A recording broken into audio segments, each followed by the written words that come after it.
Shalom, everybody. It's Monday, our study time. Let's get right into it. Let's invite Father. Abba Yahweh, we come before you giving you praise and thanks today. We thank you, Father, for all that you do in our lives. From the breath that we have to the warmth, comforts of our home. Father, there's so many things to be thankful for. And I praise you for each one that I can count. And I know there's so much that when I'm lost for words, just I know there's just plenty to say. But I think that's what it is that you see our joy, you see our thanksgiving when you read our minds and our hearts. When something happens unexpectedly, you just know that we have you to be grateful for, you know. You see that. So I just want you to know that I thank you for all that you do. I see a lot of things that you do, Abba. And I'm so sorry that I don't tell you things like right there and then. Sometimes it takes me a moment. But then I can reflect. I can reflect throughout the day and see where you were at. The whole way. You were comforting me the whole time. So I thank you, Father. Help us today as we get into your word to see what it is that you would have us to know, and to know how they handled things way back when. Things that are similar to our stories today. Just like King Solomon, there is nothing new under the sun. And things do happen. And so these stories, they touch us. And we can see the outcomes of how you helped it along through each story. So I thank you, Father. In Yeshua's name, I lift up my mind and my heart, that you use me, Abba.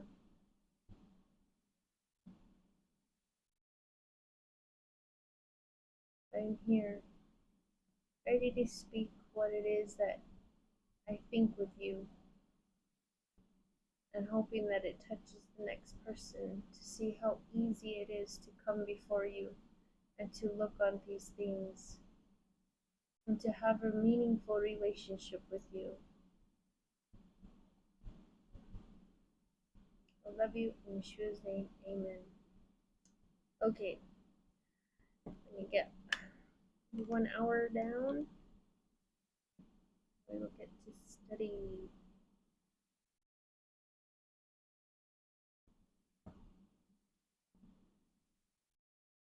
Okay, so last Monday I read 2 chapters, which was 36 and 37.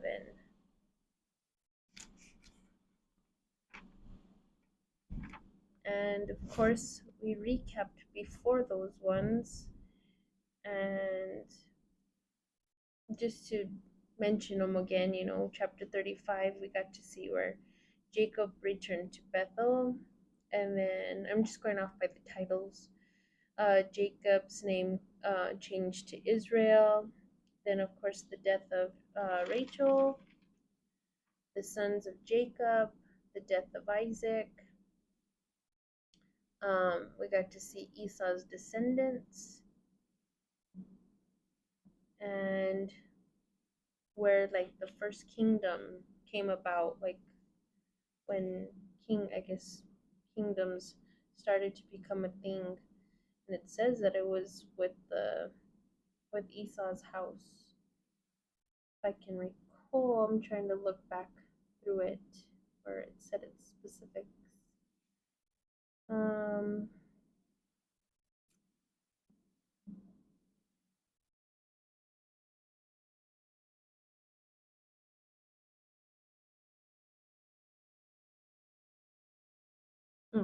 I guess in verse 31, chapter 36, verse 31.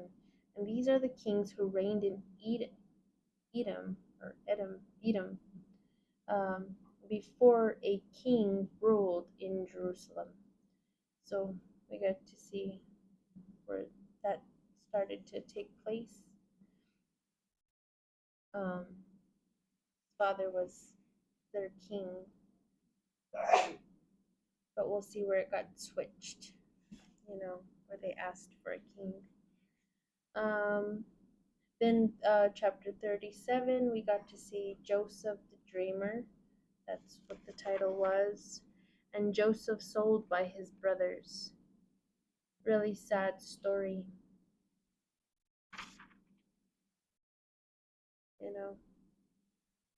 Just being, well loved by his dad. And yeah, you do have that where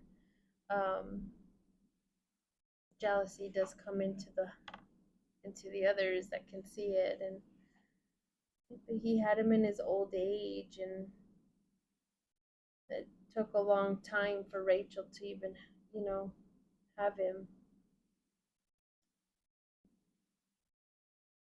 And Joseph's story, as we read on it, doesn't turn out always like successful, like with his story turned into a good story. What ended up happening with him, we're gonna get there, but some don't have that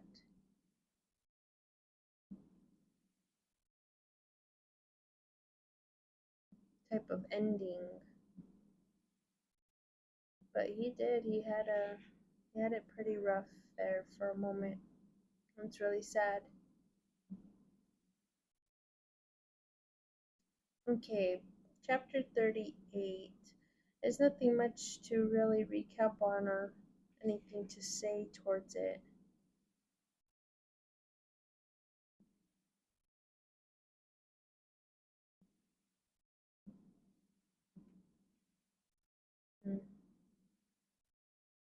Earlier, I did have a movie in mind that made me think of like something similar to a story. It left me. And if it comes, then I'll mention it, but yeah, I had it earlier. Okay, chapter 38. We're going for the title of it.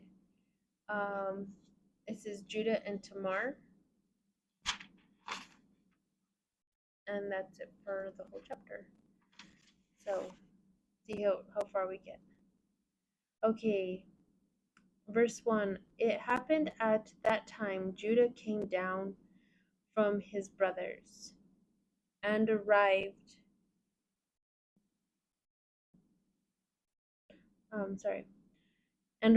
at a certain Adulamite person, whose name was Hira. And there Judah saw a daughter of a Canaanite person, whose name was Shua. And he took her and entered into her. And when she had conceived, she bore a son, and called his name And when she had conceived yet again, she bore a son, and called his name Onan. And proceeding further, she bore a son, and called his name Shelah. She was in Chizeb,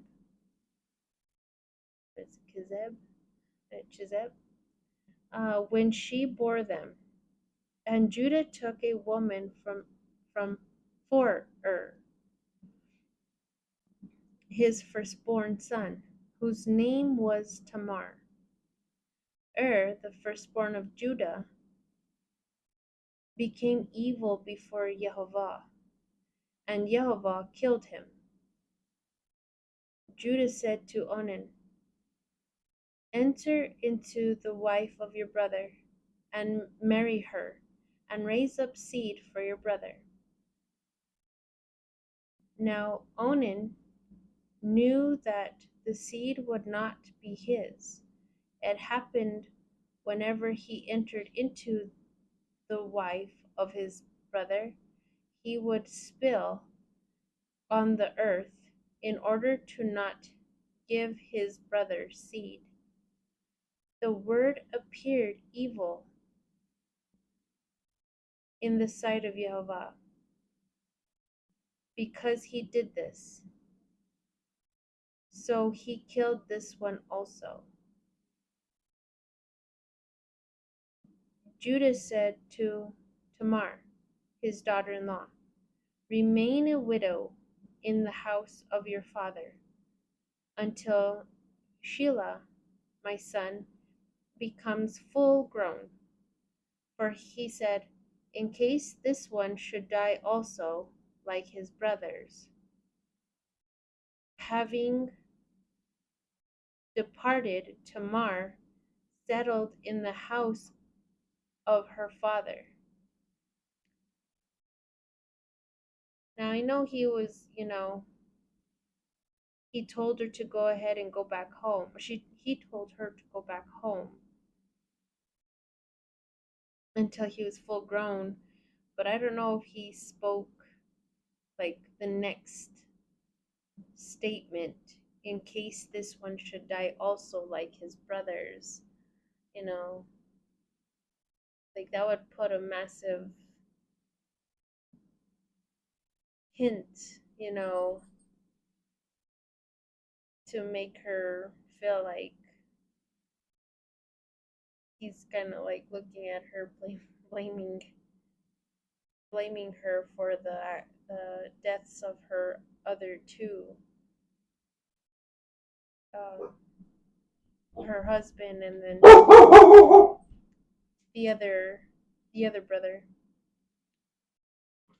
So I'm wondering if he kept like it was a thought said within him. That's just what's going through my mind. If it was a thought spoken within him, we're just seeing it in quotations, kind of like what we saw with Esau, like a thought having been said out loud, and of course someone went and spoke, his intents towards Jacob, and that's why Rebecca was getting ready to send him away because the word came to her. So I'm just thinking if this was just like a thought. We're reading a thought within him. It could be that he spoke it to her. I'm not gonna say that it's not, but it makes me think that it was an um, inward thing that he said.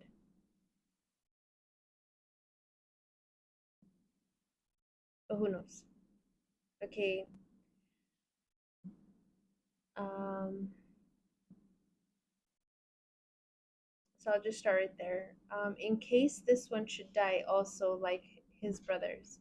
Having departed, Tamar settled in the house of her father. The days increased, and Shua, the wife of Judah, died. Okay, so he did marry her. In the beginning, when I read it, I was like, didn't seem like they were like married. I was wondering if maybe she was a concubine or something like that.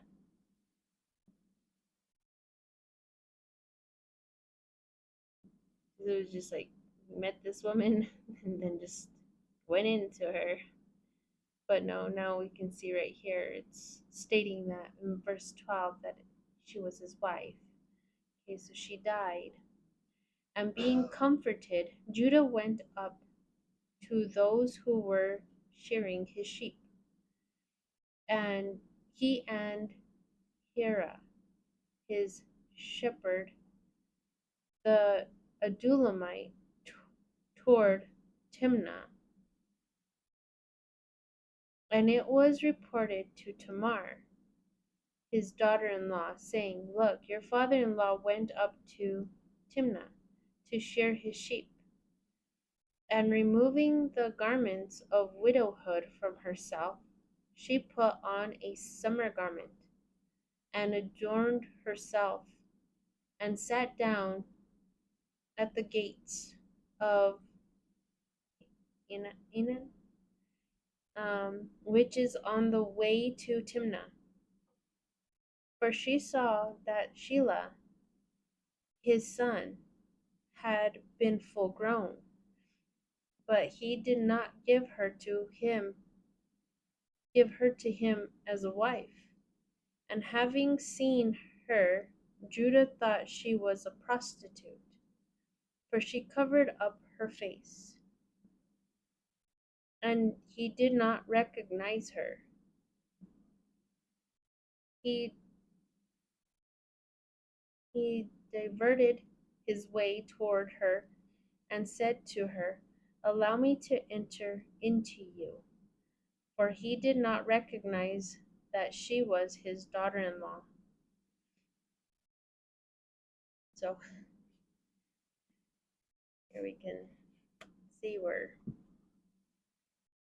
Judah was still seeking out a prostitute, even though he didn't know it was his daughter-in-law. Excuse me, sorry.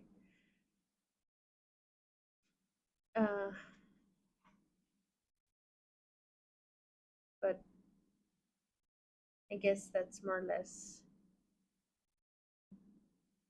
one way of looking at how, I guess, women that did such practices, she knew obviously how to like dress the part for her not to be recognized.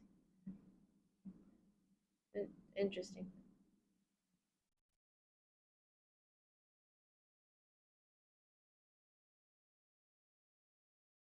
And this is just like one form of covering. Of course, we see where, was it Rebecca when she came to Isaac, she covered her face, but that's like in waiting to, I guess, be revealed to her husband. Eventually, they got together in that house and made it a thing, but I think this would be two different types of understanding the covering.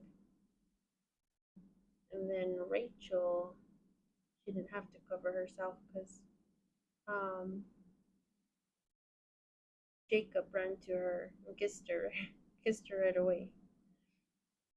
But there's this type of covering that he understood it to be like a prostitute type. But then we do see where Leah, I have a feeling that Leah was covered. I'm just tracing back to what we just read, and looking at the women. And I think Leah must have been covered for Jacob not to have recognized her. That's just a thought. But anyways, back to this. Okay, so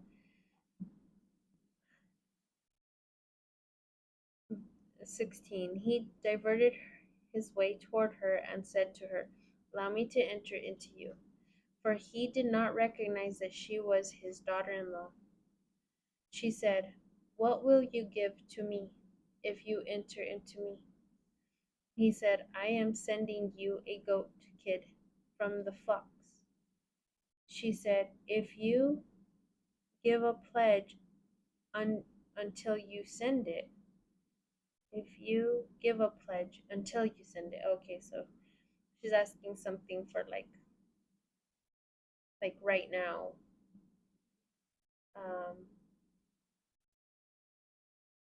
Just to lock it in, I guess.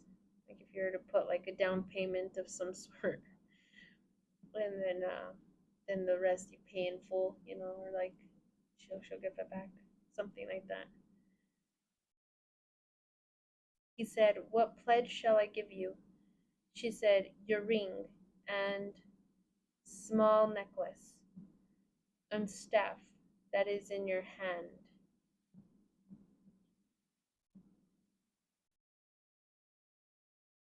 So the pledge can be by item. Today, when I think on pledge, you pledge allegiance to the flag. You put your hand over your heart. It's just a simple vow pledge. But she's just like, you're not gonna give me your word. I'm not gonna take you at your word. You're gonna give me items that belong to you, and then we'll do an exchange. So that's that type of pledge. Several pledges. Okay, so she's asking for his ring and necklace and staff in his hand. And he gave them to her and entered into her, and she became pregnant by him. Okay, I'm gonna stop right there because by him, I found the little letter A, and it's saying in the literal, in belly she received from him. Okay, so she got pregnant um, in this verse as you read it, but it can also be um, in the literal, like in the belly she received from him. Okay.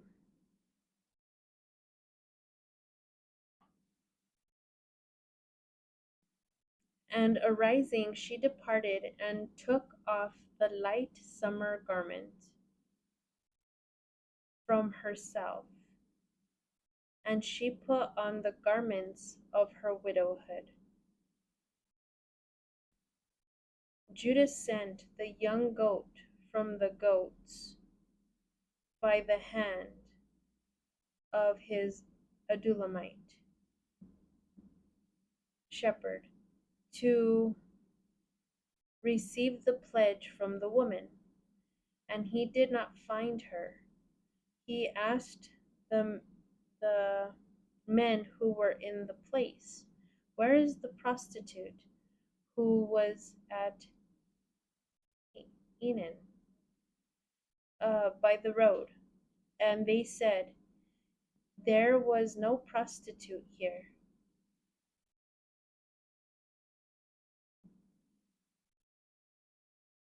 There's it mentioning that, they're looking for a prostitute by the road. It kind of just takes me to like what I've seen by movie depictions, you know, those that are on the street corners.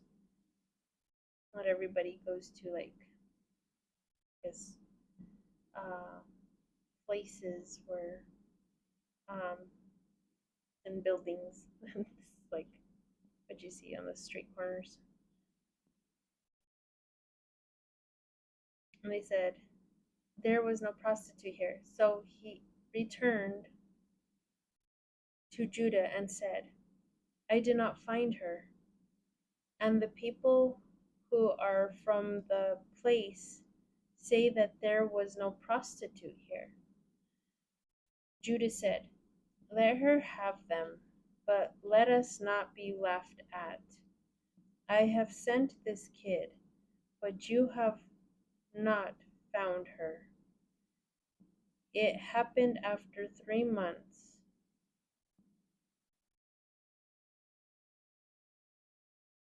It was reported to Judah by people saying, "Tamar, your daughter-in-law, has prostituted, and look, she is pregnant." And there's a little letter B by the word pregnant, and that is in belly she has. Okay, so in the literal, um, by that word pregnant. Okay, has prostituted, and look, she is pregnant from prostitution. Judah said, "Take her out and let her be burned." While she was being taken, she sent to her father-in-law, saying,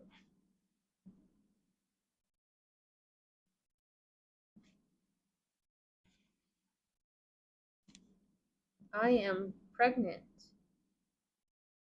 Okay, there's a little letter A by that pregnant, and of course we saw it earlier, but I in my belly bearing. Here it's saying I in my belly bearing.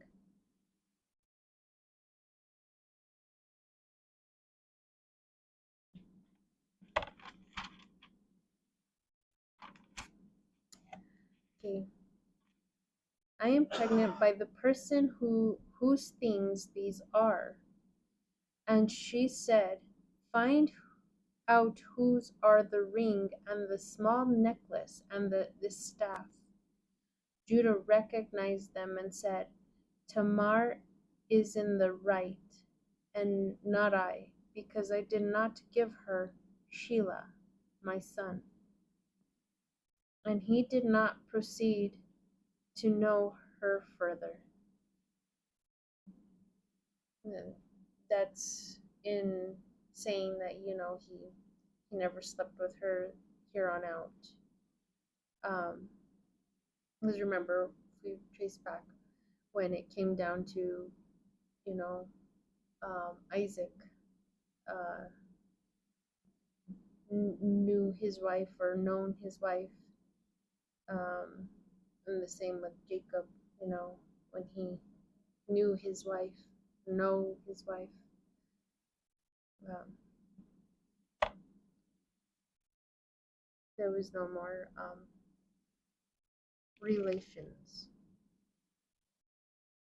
And he did not proceed to know her further, just so that way no one's, he's just denied the child and wanted to ignore her. It's not meaning that.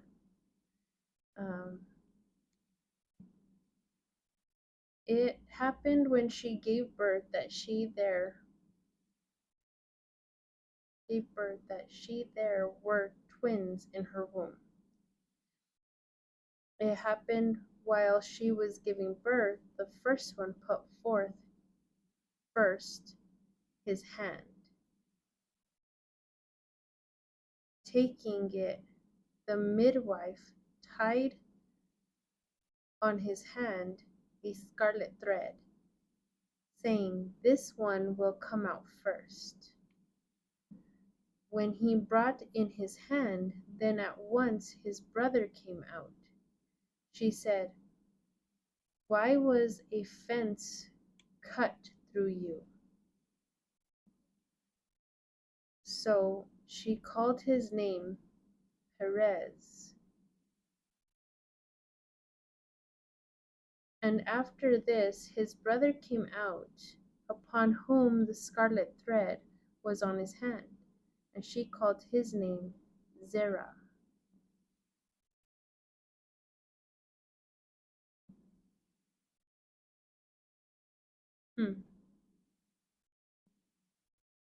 I, I don't know why the midwife said that.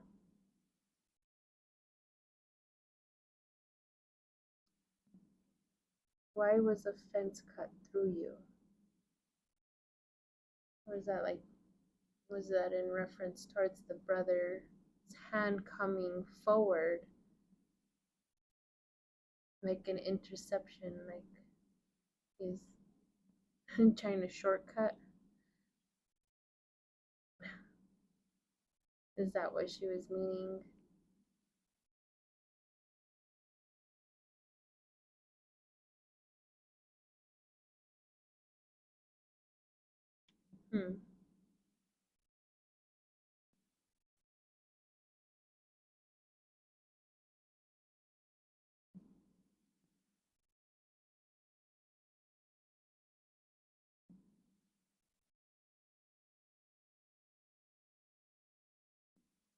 I'm wondering if the midwife is the one that named them that, or if it was Tamar. Just of how how it can be read, it kind of seems like the midwife was naming them, just because of what she saw. But anyways, that takes care of chapter 38. Let's see what could be said of it.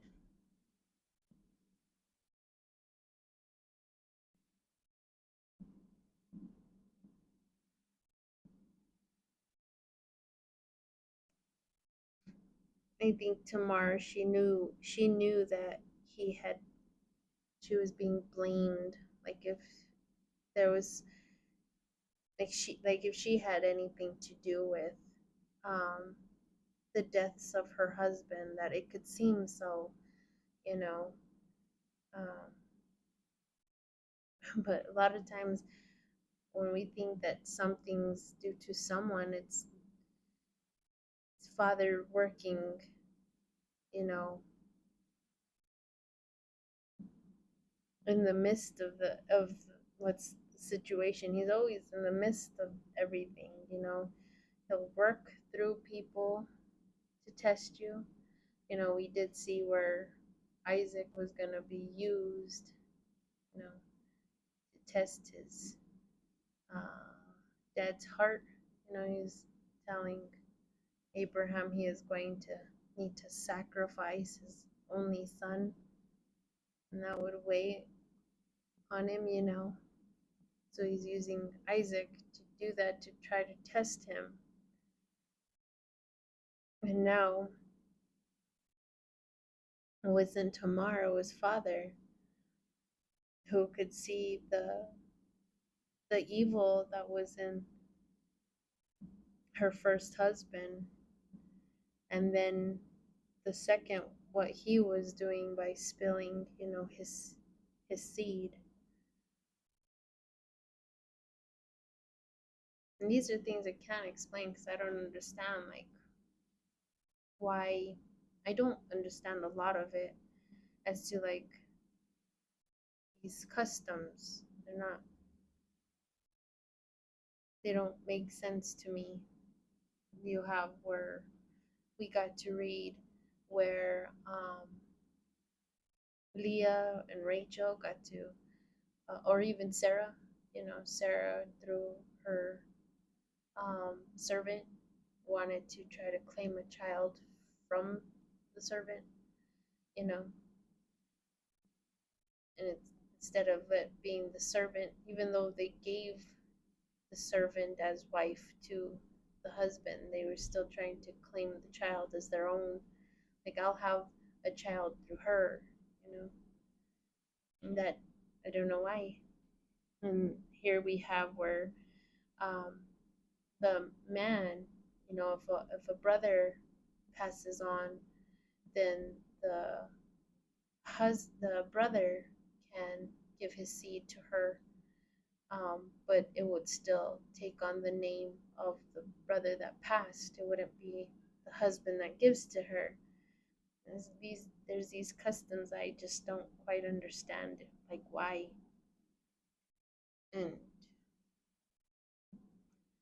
why Father would be upset over man spilling a seed, but Father doesn't want us to waste things that he has designed, you know, be wasteful with things. Everything he's created is precious, should be, you know. So I can see why he would be upset with um, where that should actually, you know, end up. You know, it's meant to be um, inside a woman, you know, and what, you know, what comes from it comes from it. But it got Father upset enough to, you know, take his life too. Tamar got, she understood, you know. That's what I'm taking from there, is that she understood that they probably looked at her to blame, just because we see where Judah's comment is, you know, in case this one should die also like his brothers. Like, looking at Tamar like something's on her.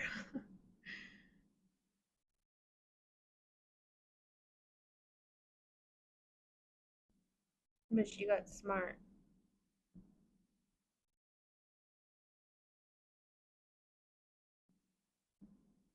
and here, it's kind of like what I've heard in my family, um, when it comes down to stories like girls going out and doing things wrong, even though a man can be seen doing things wrong, he's not, it doesn't seem like um, they get necessarily punished for it. And that's not to say that we're not going to see it's the case with father in his laws. We're going to see where father is, he's not partial to no one, you know. Um, but I remember a comment, I can't recall who my grandmother had shared it with. There was a statement my grandma had shared it with, and I can't recall who she had said it to, but it was something along the lines that a woman can take, you know, down her pants to any man, and she's gonna be given a name, she's like prostitute. She's gonna have like this name, or something like that. But a man, he could take down his pants to any woman, and there won't be nothing there. Something along that line. So that's what was bringing me to my grandmother's comment when I read this part.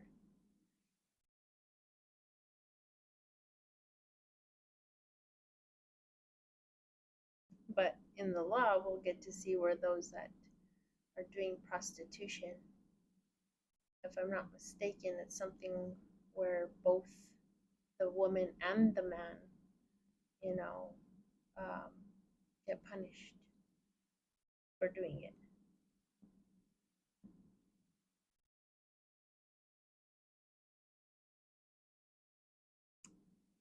But yeah, we'll get to those parts in the laws. But I think that's about it that I can say of my thoughts towards this chapter.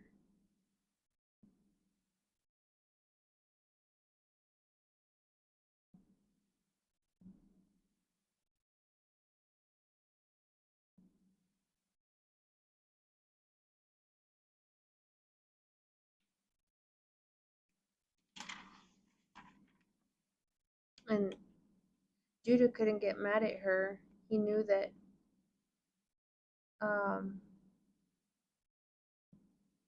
I think he saw that she knew that he wasn't giving his son to her.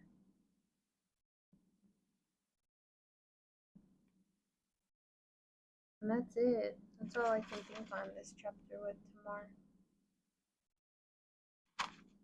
Okay, chapter 39. We have 25 minutes, so I think we can do it.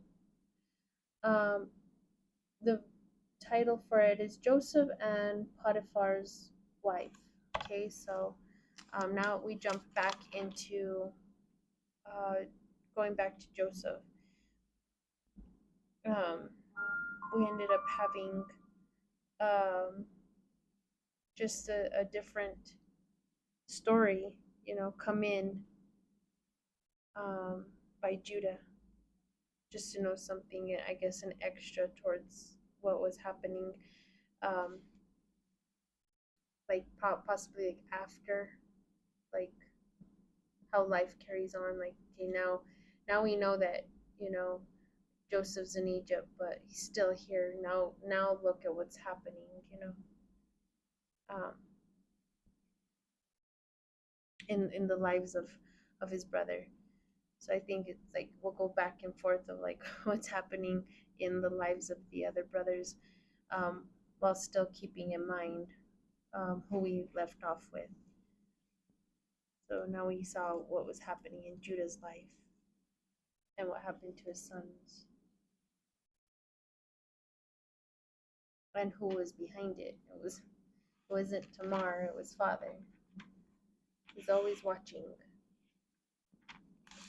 Okay, chapter 39, Joseph and Potiphar's wife. Now Joseph was led down to Egypt, and Potiphar, the eunuch of Pharaoh, and an Egyptian man, who was the chief cook. Okay, and that is chief of the royal guard. Okay, that's what that was. According, no, acquired him from the hands of the Ishmaelites, who led him down there. And the Lord was with Joseph, and he was a successful man. And he came into the house beside the Egyptian Lord.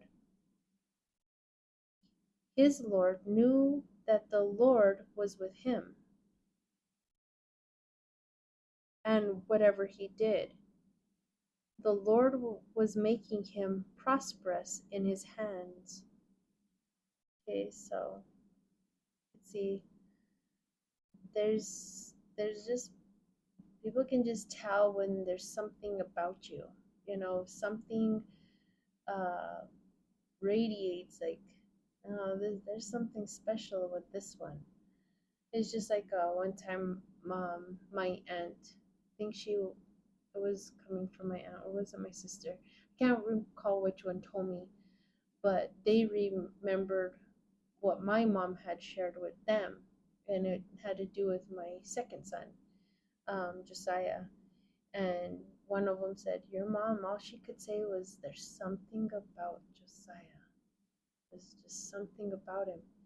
And I said, "Well, what does she mean?" You know, and they're like, "We don't know, but she just kept saying there's something about Josiah." So things like that make me think like with stuff like this. And I mean, if we go back even to when it came down to Jacob, remember we got to see where Laban, he too, when he was doing what, divination, something to that, like he knew that there was something about, he even told Jacob, he was like, "I knew there was something about you," something like that. If we were to go back, it might take a while, but this is Bible study. But something about that comment, it's like they know they could just sense something. And that's why I think Laban made it difficult to want to lose Jacob. He didn't want him to go.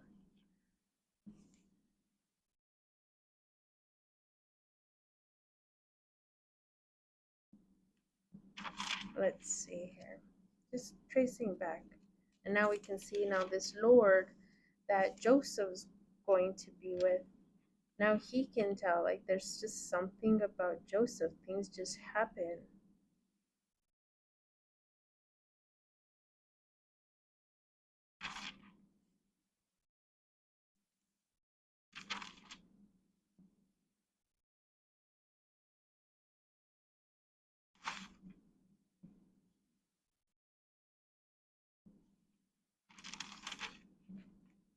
Wow, here we go.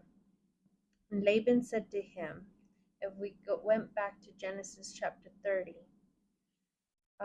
verse 27.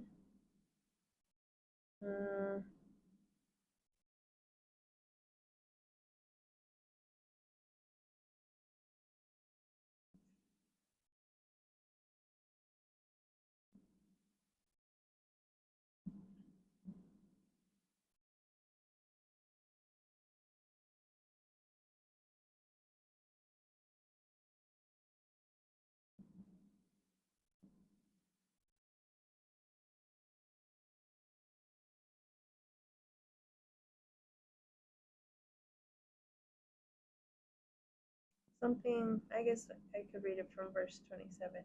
Laban said to him, if I had found favor before you, I would have divined it, for God blessed me at your arrival.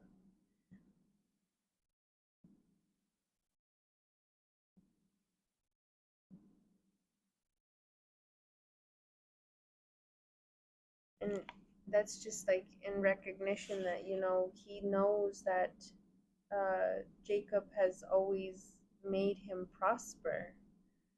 You know, there's just something like,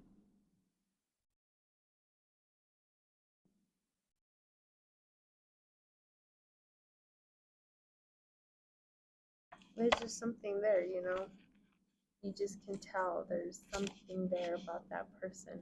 And now we're reading it again, you know.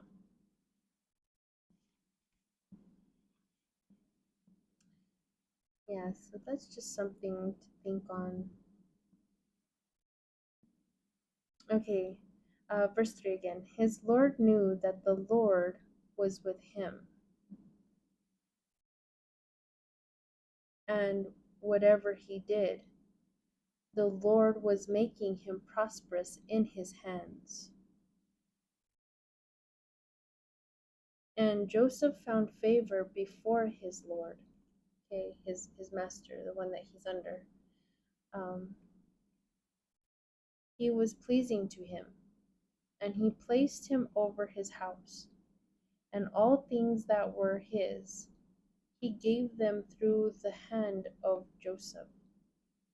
It happened after he was placed over his house,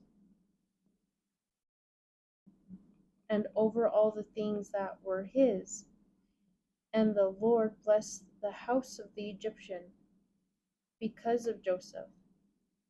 And the blessing of the Lord came upon all the things that belonged to him.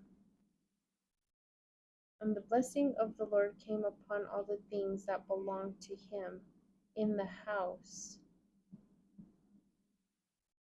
and in the field. And he entrusted all things that were his into the hands of Joseph. And he did not concern himself with a single thing belonging to him. Okay, and here there's a little letter C, and it says, anything of the things with respect to himself. Okay.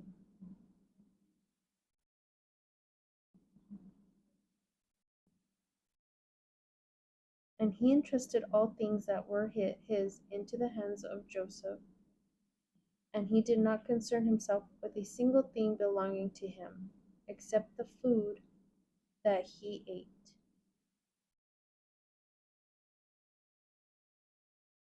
So, like, he had full trust, his master had full trust over him.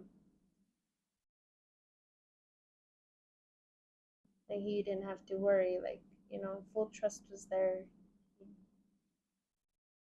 And I wonder what, like, the whole except the food that he ate, like, because Joseph took care of the rest, does it mean, like, in a sense, can it be seen like he's saying, like, I trusted him with everything else, but I didn't need him to, like, spoon feed me, because he's like a master.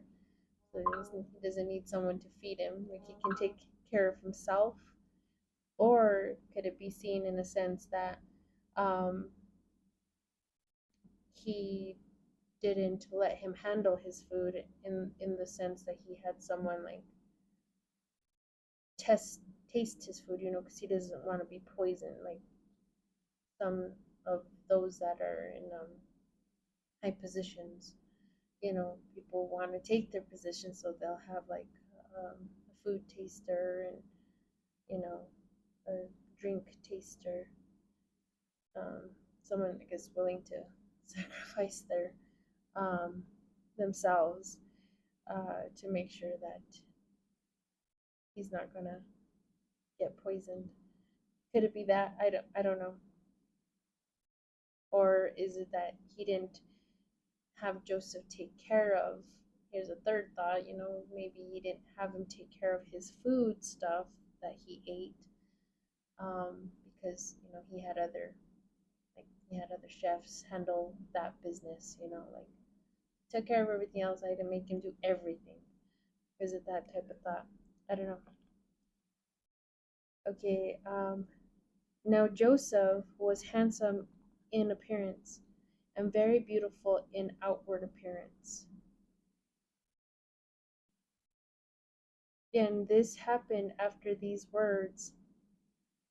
And the wife of his Lord cast her eyes on Joseph and said, "Sleep with me."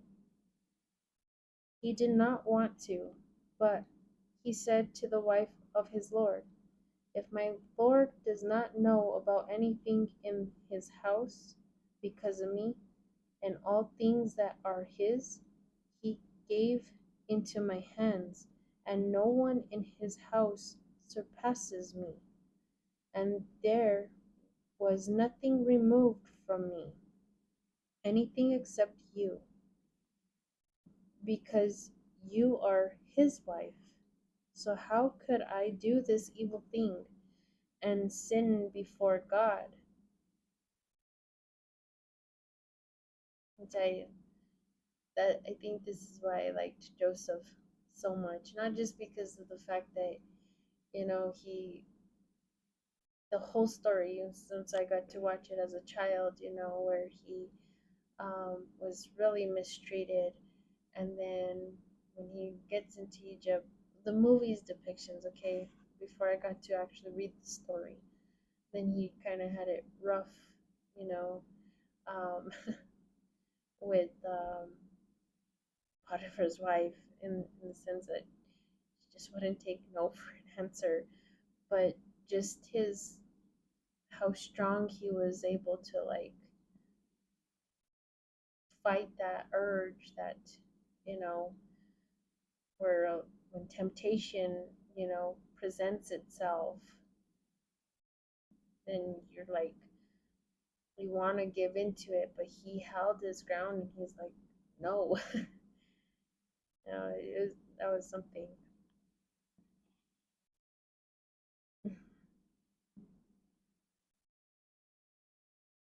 Verse 10. When she was speaking to Joseph day after day, and he was not listening to her, to sleep with her and be with her, it happened that on a certain such day Joseph came into the house to do his tasks,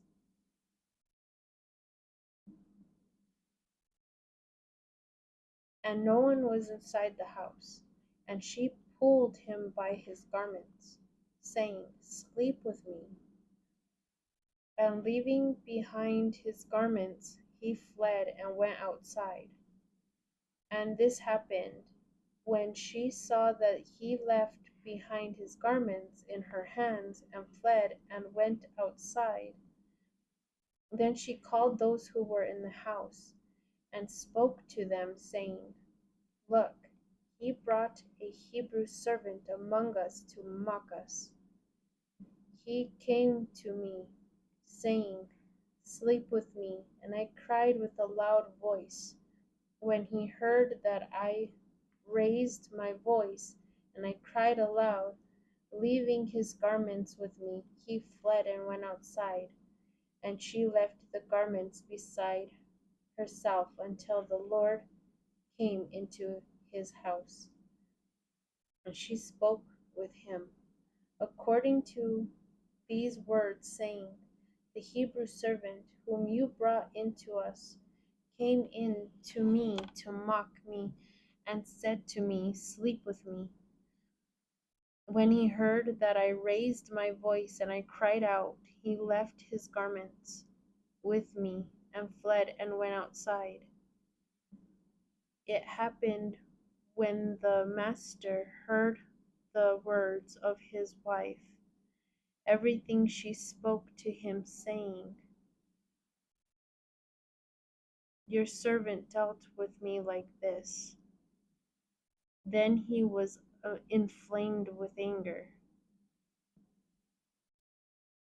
And Joseph's master took him and threw him in the prison, into the place in which the prisoners of the king were held there in the prison. And the Lord was with Joseph and poured mercy over him and gave him favor before the chief prison guard.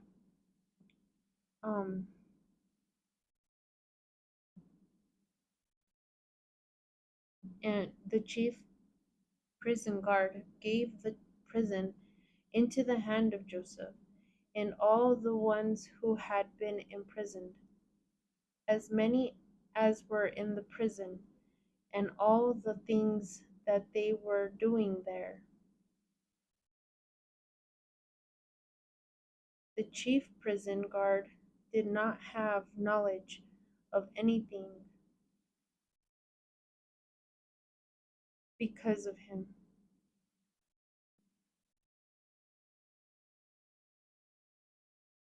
For everything was in the hand of Joseph, because the Lord was with him.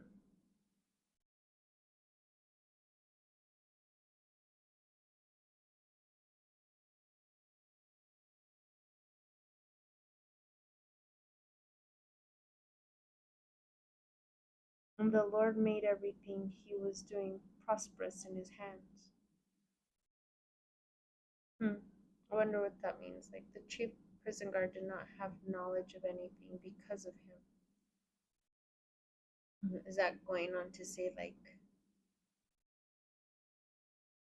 he didn't have like the intellects as Joseph to like run the prison guard as he has shown him how to do it a little bit more, um, you know, do it more well. It's not to say that he didn't have like knowledge, but Joseph showed him better techniques, maybe? Or is it saying that, he didn't have no knowledge of anything because of him, like he always reported to him everything.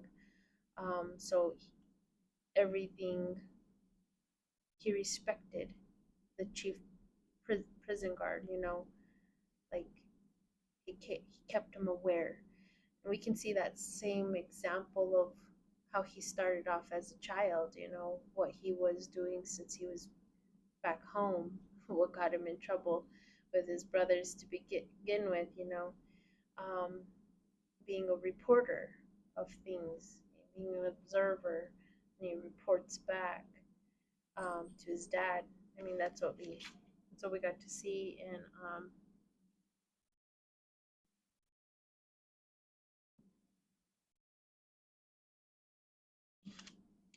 in the start of Joseph's story.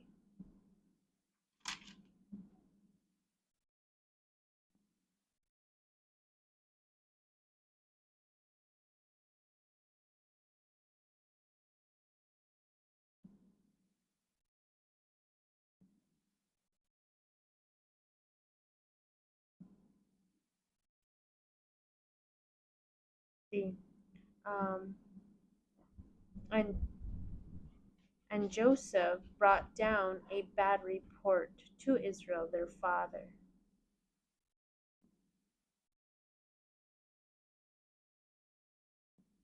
Okay, that was at the start of 17. We got to see where, you know, where this skill has paid off, and now he's even kind of recognized here, even in chapter 39, verse 23. The chief prison guard did not have knowledge of anything because of him, for everything was in the hand of Joseph, because the Lord was with him. And the Lord made everything he was doing prosperous in his hands. So, yeah, that's how I look at it. That he, found favor with the prison guard of how he was.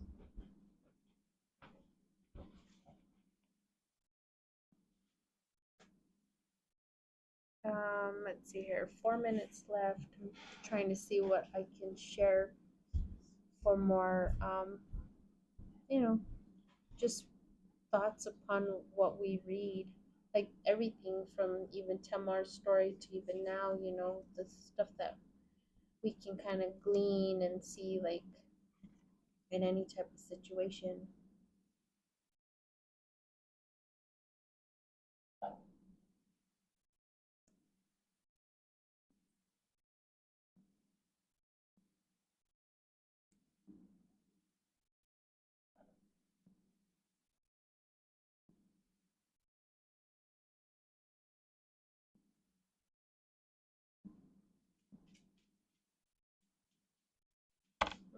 got to see where Tamar won her case and what she had to do in order to prove her point, you know, dress up a certain way that would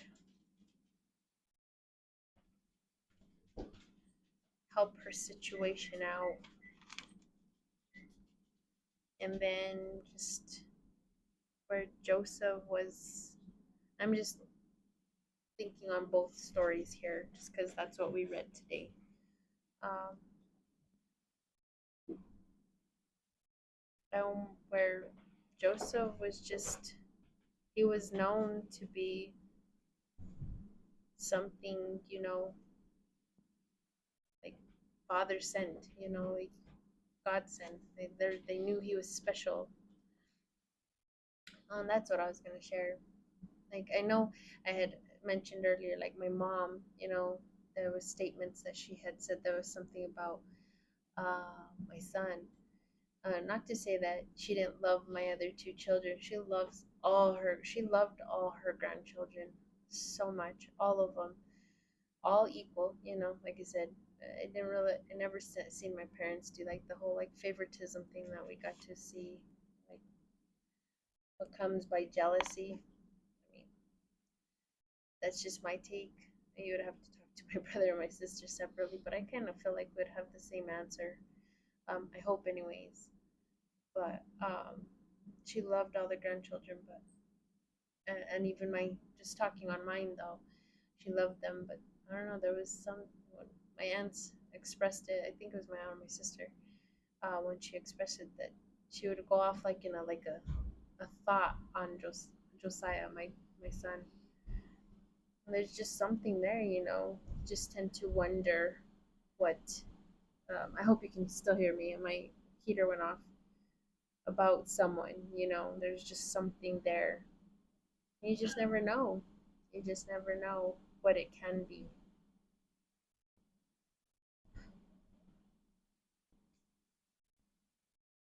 But something in you, something tells you when you're around people and you're just like, I always know when I'm around people, everybody is special. And I always like, what gifts do you have from Father? How Father called you to this understanding. There is something about you. What can I gain from you? What can I learn?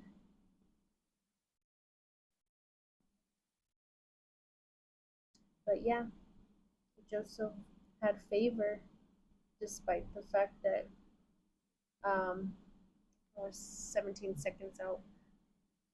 I'll just let it finish. But thinking on Potiphar's wife, um,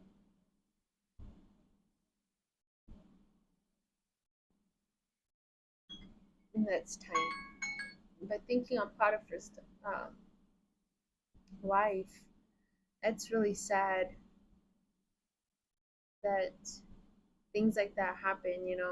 I remember when I was talking to my sons, um, when it comes down to like them wanting to seek a spouse, you get nervous who they're going to end up with, because sadly not everybody is in the mind of Father.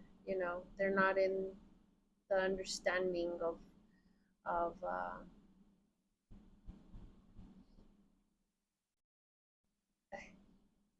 the kingdom of heaven mindset. What He wants us to be and how we're supposed to be for Him. Obedience and righteous,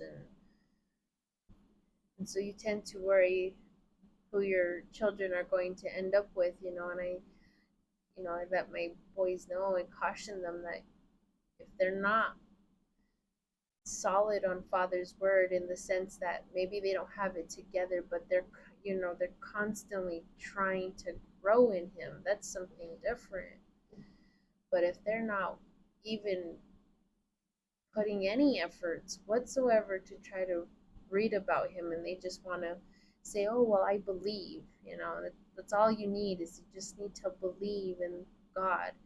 That's what Jesus did for us. He nailed everything to the cross. We no longer really have to um, do anything that's spoken, like what was commanded. Those laws are that's too much and too hard, and you know that's one person. Maybe you need to listen to Father, not to be evenly yoked with. That's who he cautions, that don't let your wives marry other women that do not serve me. They want to have a version to themselves of him, but they don't serve him. And if they don't serve him, they're not going to know how to serve with you, you know, for him.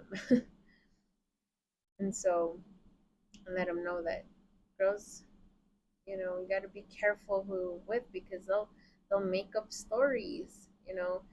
And so when they would have like friends or whatever, I don't let them go and be alone with girls. I always ask, if the parents are there. Um, the parents need to be there. Um, you know, don't be alone with them. Girls can make up stories. They can make up stories, and they'll take a man down. It's really sad. And sadly, that's what we saw here. Potiphar's wife is made up a lie of Joseph, but Father's hand was on him.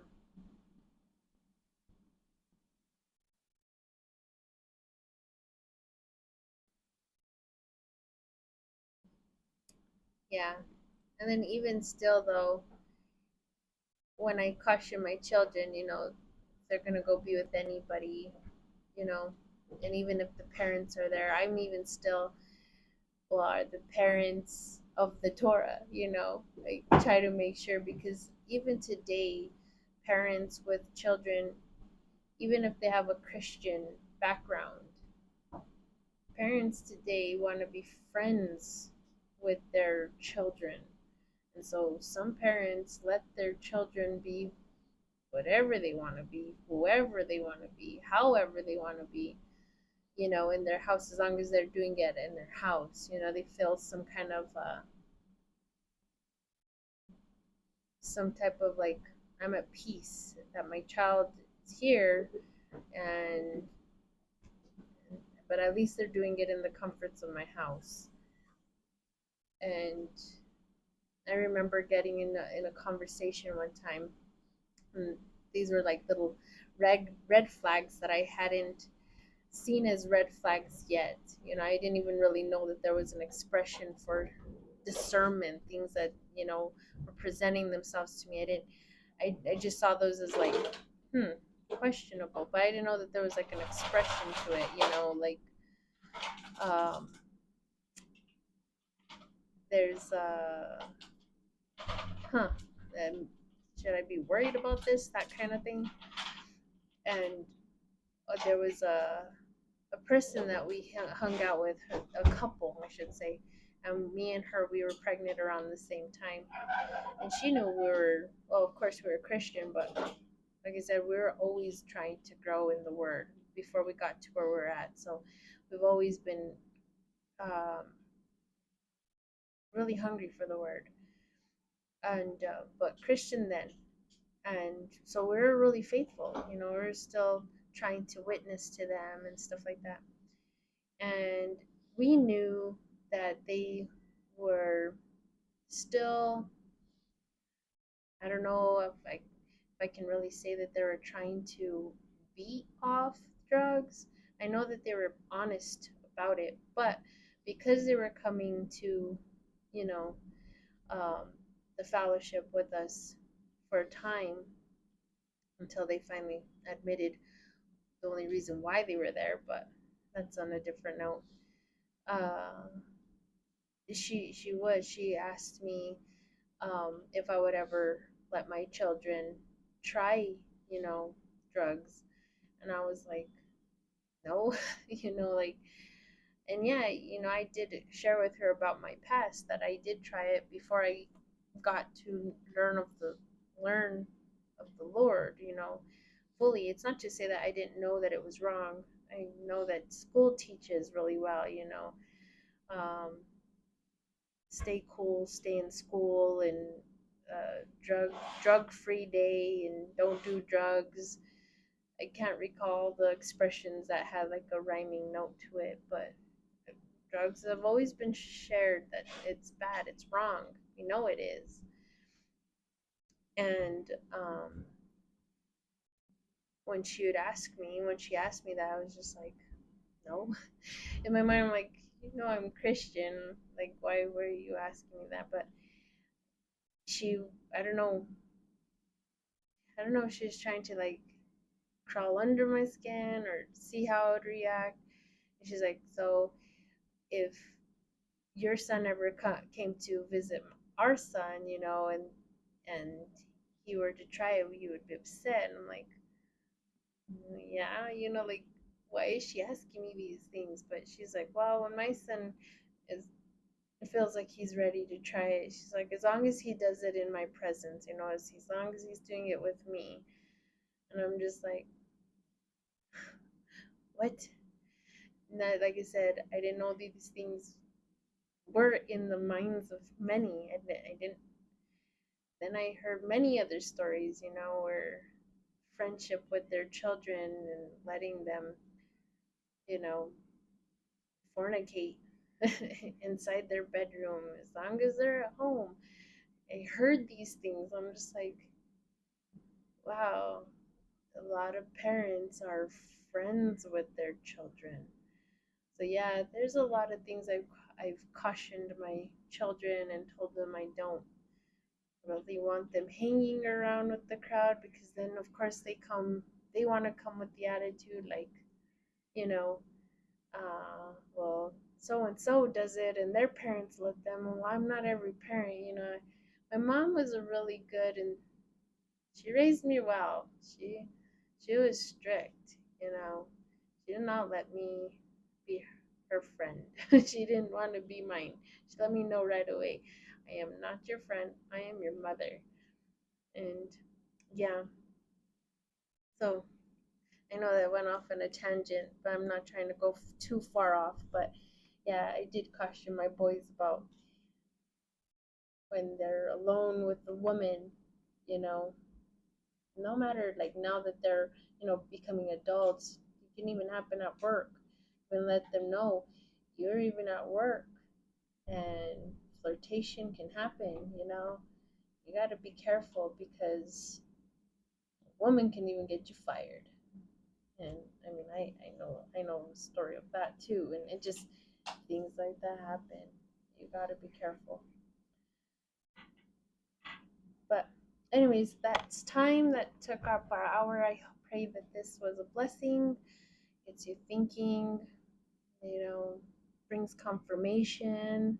I don't know, and whatever, I just pray it encourages you to see how beautiful Father's word is to have, not that the stories are comfortable in that regards of beauty, because I mean, they're kind of like, ouch, like that fits, something I just did, and oh my gosh, and you can, but what's nice about it being comforting in that type of beauty of knowing what it is about what he says and what he's seen, he helps you to see that you can make a wrong, right with him. You can repent, you can do right, you can, or how others had what they've done to justify a case, and Father never got mad with this about the situation. He didn't get mad at Tamar.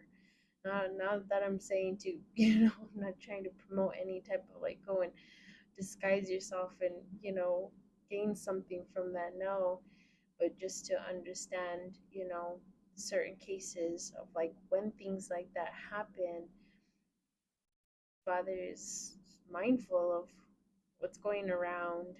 Just be caution to what you do and hope that Father will work it in your favor. So, but yeah, that takes care of our reading for tonight. Pray you guys have a blessed week and a blessed Shabbat since it's coming around the corner. And let us thank Father for our reading tonight. Abba Yehovah, I thank you for tonight's reading, the story of Tamar and the story of Joseph, the continuation of Joseph. And we just thank you for these examples that we get to read about, Father, and to see how life today is no different, and that your mind is, you're always watching us. You're always there, Father, in the midst of everything. May we look to these examples at all times to meditate, to fully grasp your word fully so we don't forget them. Because we drop the ball, we might start sinning again in error and then wonder why certain conditions are coming about. But that's why it's nice to always come. You want us to eat of your bread daily. That's why it says daily bread. You're always wanting us to teach our children in your way. Morning, noon, night, and at the same time, it keeps us accountable for what we share with them, but it also gets us to recall and to remember to always stay sharp in your word. So I thank you, Father, that we do have your word. We can look to these things and keep it well stored in our hearts, so we never sin against you. And I pray, Abba, that what we, keep treasured, because you are our treasure. That's where our heart is. That just like what Jacob, was seen as someone of value. And here we got to see where Joseph was seen, there was something about him that you could just tell that we too will be that in the midst of others um, that are needing you, that they can see something and they're like, they just want to know, how does this person, radiate joy, and how is this person so, blessed? And so that this way it gets them to question, and then through their question, their curiosity, it gets them to come to you, that they ask. May they come to ask and question, what makes you happy? How is it that you're so blessed? And this way they can come to you and see your hand will be upon them as well. So I thank you, Father, for this time that we get to be with you and read about you. In Yeshua's name, be with us all, always and forever. Amen. All right, that takes care of our reading. Love you all.